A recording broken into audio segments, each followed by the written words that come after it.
Yesterday, I was watering the goats in town, put fresh water in the trough. One of the does took a drink, and right after she drank, she did the Flehmen response. That funny lip curl. No bucks around, middle of July, not breeding season. And I realized I didn't actually know what was going on. I thought I did. So I looked it up. Today I want to tell you what the Flehmen response actually is, because it turns out it's a lot more interesting than most of us think. Let's get to it. Hey there, welcome to GoatWise. I'm Millie Bradshaw, animal scientist and rancher. Here we talk meat goats, feeding strategies, goat fencing, and livestock management that holds up in real life. If you care about raising goats well and building systems that actually work, you're in the right place. Let's talk livestock. If this podcast has been helpful, would you leave a review on Apple Podcasts? Scroll down to ratings and reviews, tap the stars, and leave a few sentences. It helps more serious livestock producers find the show, and I read every one of them. Then go grab the free kidding due date chart at goatwise.com/kidding-chart. That also gets you on the insider email list. Link is in the show notes. Here's what's happening on the ranch. We've just about wrapped up our time in town on the irrigated pasture. By the time this episode airs, the goats should be home. Virtual fence training has gone really well. No fence actually has an automatic system. Once a goat has responded favorably to 20 audio cues, it switches that goat out of training mode on its own. So most of them earned their way out of training without us doing anything, which is pretty cool to watch happen. The livestock guardian dogs are a different story. They're still not fully trained to the collars, and the reason is simple. Without the goats to guard, they're not moving around enough to interact with the virtual boundary and learn it. So we're going to have to be thoughtful about how we do that when we get the goats back home. We don't want to set the dogs up to fail. Ned got shaved this week. He had gotten pretty matted, so I took him to the vet, had him sedated, and the tech and I took the matted hair off while he was under. We left anything that wasn't matted and combed him out while he was still sedated. He looks terrible right now. We are not groomers, but he is so much more comfortable and his hair will grow back. A professional groomer would have cost a lot more than my rancher budget allows, given the hours of sedation and work it would take. The tech and I got the job done in 30 minutes. And we are 2 weeks out from county fair.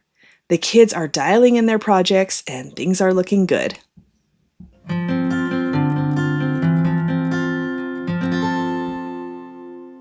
All right, on to today's topic. You know the look. Head up, upper lip curled back, holding it there for a few seconds like the goat is making a face at something. That's the Flehmen response, and I've been watching goats do it for years without fully understanding what I was seeing. I noticed it most with bucks during breeding season. That seemed obvious enough. And then I started noticing that really young kids would do it, and I didn't know what to make of that. I figured they were just practicing or mimicking because they do a lot of that. And then yesterday, middle of July, no bucks anywhere near, goats on irrigated pasture in town, one of my does took a drink of fresh water, and right after she drank, she did it.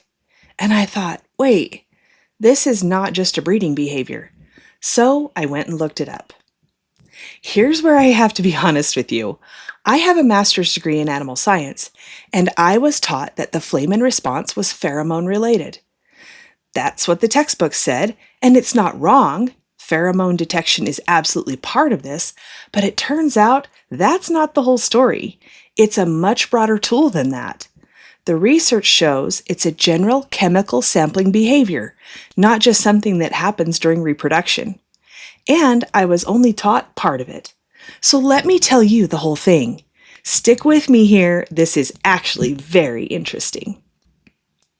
The Flehmen response is a chemical sampling posture. When a goat does it, curls the upper lip, lifts the head, briefly alters its breathing, sometimes holds the nostrils in a paused or narrowed position. What it's doing is helping move fluid-borne chemical cues into something called the vomeronasal organ. You may also hear it called Jacobson's organ. Here's the simplest way to think about it. Normal smell is airborne odors coming in through the nasal cavity, just regular breathing and sniffing. The vomeronasal organ handles something different, non-volatile chemicals, the kind that don't float through the air easily, that show up in fluid sources like urine, birth fluids, water, or other wet sources. Regular sniffing doesn't pick those up as well. Flehmen is the posture that helps route those fluid-based chemical signals into the right channel. So the lip curl is not just a funny face. It's changing the goat's facial posture in a specific way so that chemical information gets collected and directed into the vomeronasal system rather than just flowing in with ordinary breathing. Now, where is this organ actually located? Because you'll hear a lot of oversimplified descriptions. People often say it's in the roof of the mouth. That's not quite right.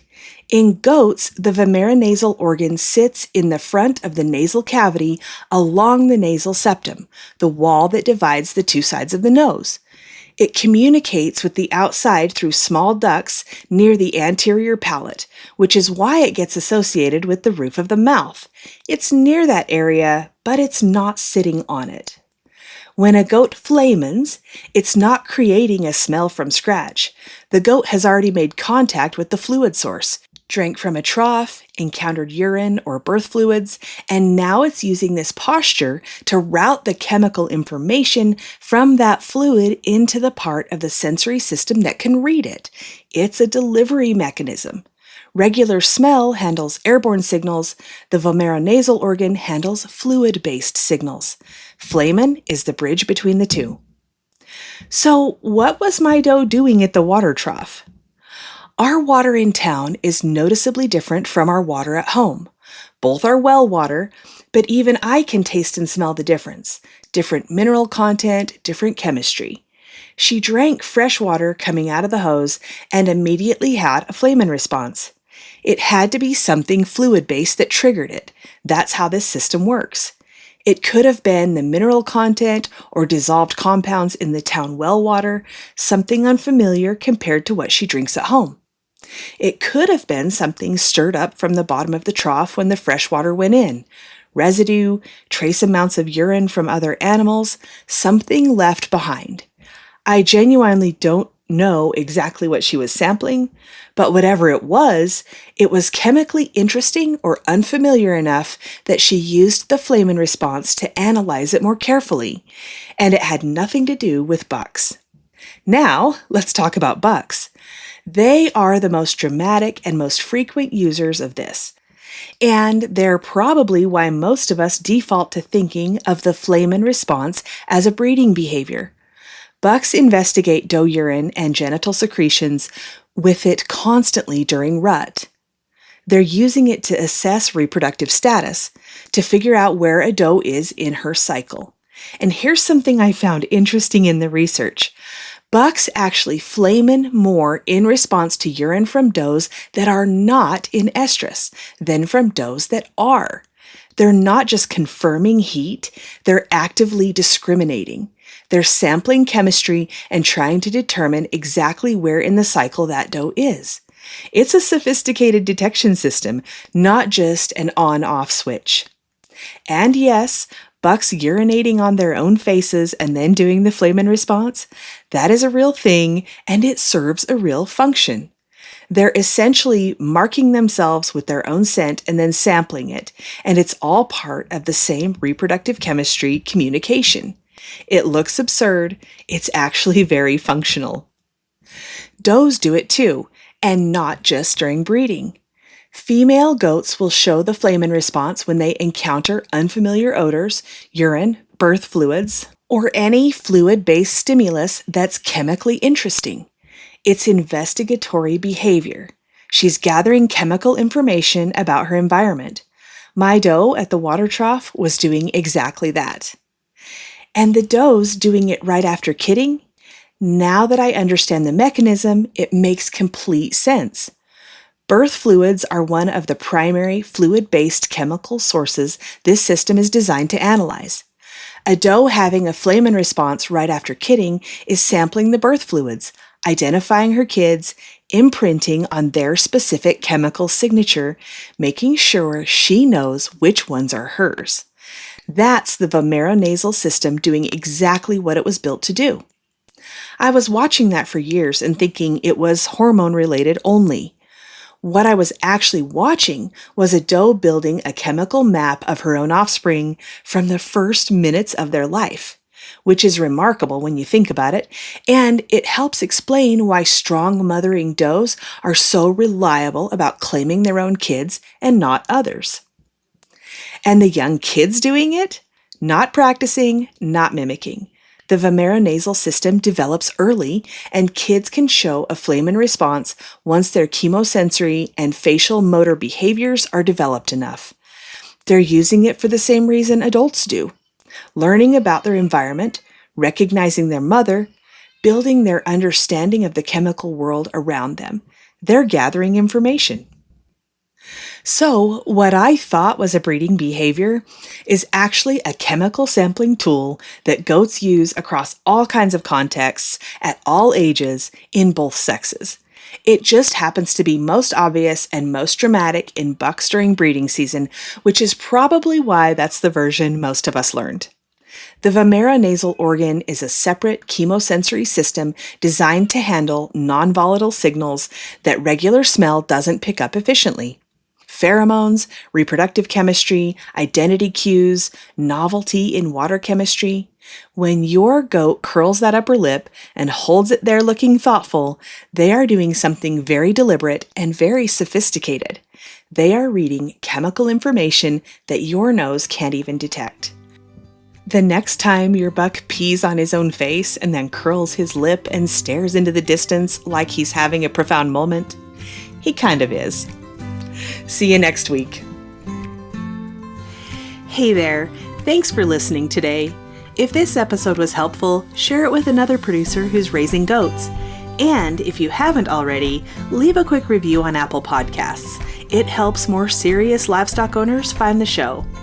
As always, this podcast is for educational purposes only and is not a substitute for veterinary advice.